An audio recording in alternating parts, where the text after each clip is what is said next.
हमारे बीच मौजूद हैं। सर, सबसे पहले आप अपना परिचय दीजिएगा। मेरा परिचय, मैं उमेश कुमार यादव और आज़ाद समाज पार्टी से बरकट्ठा विधानसभा 20 का प्रत्याशी हूँ। और अभी बरकट्ठा विधानसभा में जो बदलाव की लहर चल रही है, उस बदलाव में पूरे नौजवानों के साथ इस बार मैं खड़ा हूँ और नौजवानों का अपार समर्थन इस बार पूरे बरकट्ठा विधानसभा में हम लोग को मिल रहा है। और मैं आपको विश्वास भी दिलाता हूँ, जो बरकट्ठा विधानसभा की मुख्य समस्या है पलायन का, यहाँ आज़ादी के 78वें वर्ष खत्म हो जाने के बाद भी लोग बिजली, सड़क और स्वास्थ्य से जूझ रहे हैं। इन सभी समस्या को लेकर इस बार बरकट्ठा विधानसभा का चुनाव लड़ा जा रहा है। और हम लोग इस चुनाव में, चूँकि हम लोग नौजवान हैं और नौजवान जब भी चाहा है तो बरकट्ठा विधानसभा का सूरत चेंज हुआ है। और इस बार पूरे बरकट्ठा विधानसभा के नौजवानों ने यह ठाना है कि हमें जो बिजली, सड़क, स्वास्थ्य, जो मूलभूत सुविधा है, जिसको हम लोग कह सकते हैं कि वो हमारा अधिकार है, वो भी नहीं मुहैया हो पाया है।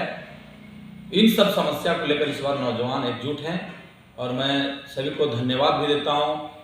सभी नौजवानों को आप लोग जिस तरह से पूरे बरकट्ठा विधानसभा में मुझे समर्थन दे रहे हैं, मैं विश्वास दिलाता हूँ कि आपका जो विश्वास है वह टूटने नहीं दूंगा और मैं आपका हर एक काम करने का प्रयास करूँगा। सर, बरकट्ठा विधानसभा से आप जो विधायक प्रत्याशी के रूप में जो आप चुनाव लड़ रहे हैं, इसका मेन मुद्दा क्या है? देखिए, आप देख रहे होंगे कि हम जयनगर प्रखंड का ही बात करें तो सैकड़ों लोग ऐसे हैं जो हम लोग को फ़ोन करते रहते हैं कि भैया प्रखंड मुख्यालय में नहीं तो BDO अस्थायी है, नहीं तो CO अस्थायी है, कर्मचारी तक वहाँ नहीं रहता।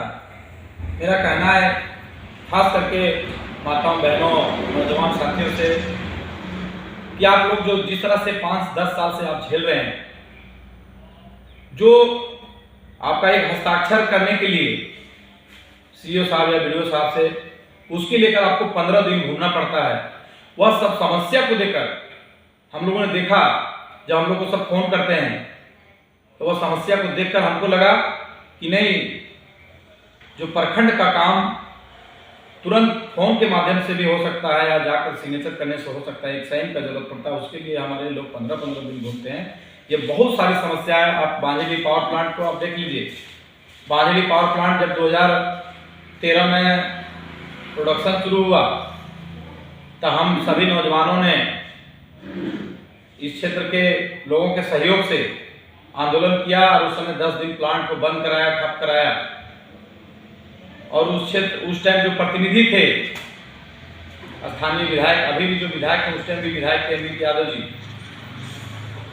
उन्होंने भरसक प्रयास किया कि इस क्षेत्र के नौजवान को हमें आगे नहीं बढ़ने देना। उनका मनसा खराब था, लेकिन इस क्षेत्र के जब पूरा नौजवान एक हो गए तो मैं विश्वास दिलाता हूँ, गाँव में जाकर पूछ भी लीजिए कि अभी सैकड़ों नौजवान रोजगार कर रहे हैं और उसमें मेरा बहुत बड़ा योगदान रहा है। हमारे साथी अरुण जी और इस क्षेत्र के जो नौजवान थे, सबका सहयोग से आज पूरे बांझेड़ी में 500 रोजगार लोकल लोग कर रहे हैं। अभी भी बांझेड़ी के जो 75% झारखंड सरकार का गाइडलाइन है, उसमें नौजवान लोकल को हम लोग दिलाए हैं रोजगार और हम लोग के माध्यम से कर रहे हैं। और मैं विश्वास भी दिलाता हूँ कि अभी 1600 मेगावाट पावर प्लांट आ ही गया है। मान लीजिए दिसंबर या जनवरी में शिलान्यास भी होगा। खास करके जयनगर प्रखंड के जो विस्थापित गांव हैं और प्रभावित गांव हैं जयनगर के, सभी लोगों को मैं कहूँगा, पूरे बरकट्ठा उस चीज़ को पहले बिना टेंडर से लोग करते थे, DVC छूट दे दिया था सभी जगह। ये DVC पहला पावर प्लांट है बांझेड़ी, जो उसका सिर्फ टेंडर हुआ, बाकी और जगह कहीं टेंडर नहीं हुआ। और उनके भाई की मिली भगत से टेंडर हो गया और वहाँ के 500 नौजवान सब बेरोजगार हुए। जो 900 रुपये बोरा बेचता था, 800 रुपये, अभी 50 रुपये बोरा बेचता है बेचारा। और सभी लोग आज 400 लोग नौजवान बेरोजगार हो गए हैं, जिससे उन लोगों का घर चलता था। मैं विश्वास दिलाता हूँ नौजवानों को कि आप अपने भाई को मजबूत करो।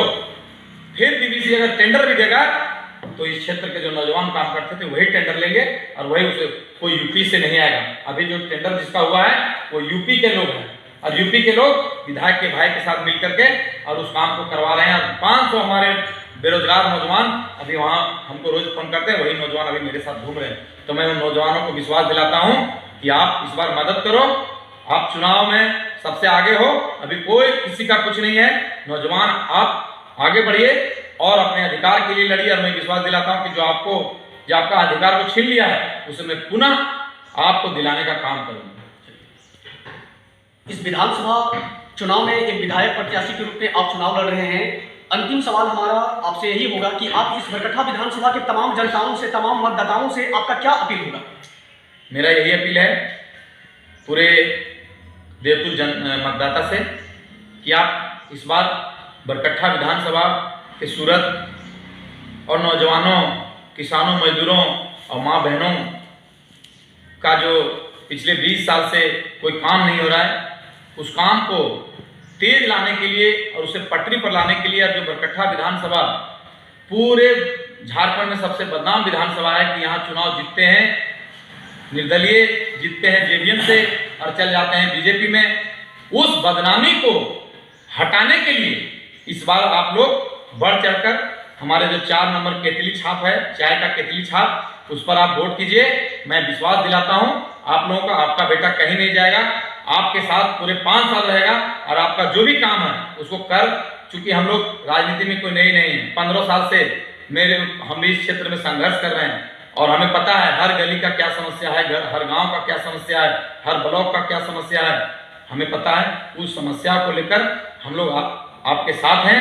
इस बार आप बदलाव के लिए और जो आपका 20 साल से काम विकास की गति इस क्षेत्र में रुक गया है, उस विकास के लिए आप इस बार मतदान करें, यही मेरा आग्रह है।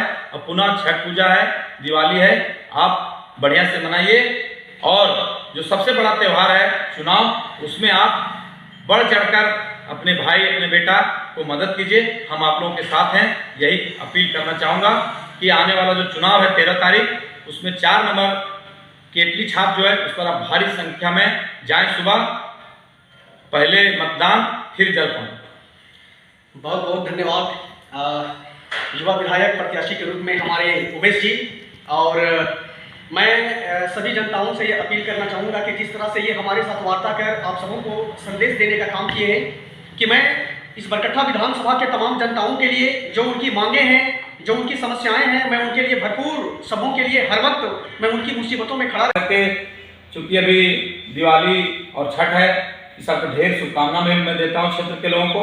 और मैं कहूँगा कि सबसे बड़ा त्यौहार आपका ये चुनाव है। आपको अगर अपना भविष्य और अपने बच्चे के भविष्य का चिंता है तो इस बार अच्छे लोगों को लाएं। और मैं ऑप्शन के रूप में आप लोगों के बीच में आया भी हूँ और नौजवानों का इस बार सोच भी है कि हम इस बार बदलाव करें।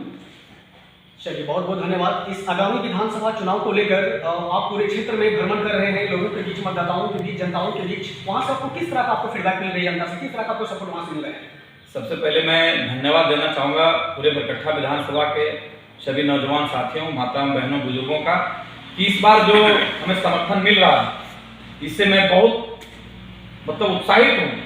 मैं खाना नहीं खाता हूँ, सुबह में नाश्ता नहीं करता हूँ, सुबह 5 बजे घर से निकल जाता हूँ और इतना नौजवानों का फोन आता है कि हमारा फोन 3-4 घंटे में, 3 घंटे में बैटरी डाउन हो जाता है, फिर मैं चार्ज करता हूँ गाड़ी में दिन भर मेरा, इतना मोबाइल बजता है, इतना रिस्पॉन्स लोगों का आ रहा है कि मैं जब मेरा राजनीतिक जीवन में, जब मैं राजनीति पहली बार आया 2011-12 से मैं पहली बार देख रहा हूँ कि पब्लिक का जो रुझान किसी की तरफ आता है तो किस तरह से आता है। अभी हमें पता चल रहा है कि नौजवानों का एक फौज है, वो पटरी पर आ गया है और इस बार किसी का नहीं सुन रहा है, कोई पार्टी की नहीं। इस बार माटी की बात होगी, सभी नौजवान कहते हैं कि इस बार कोई पार्टी नहीं, इस बार हम लोग माटी की बात करेंगे और बरकट्ठा की माटी का इस बार चुनाव है और सभी लोग एकजुट हैं।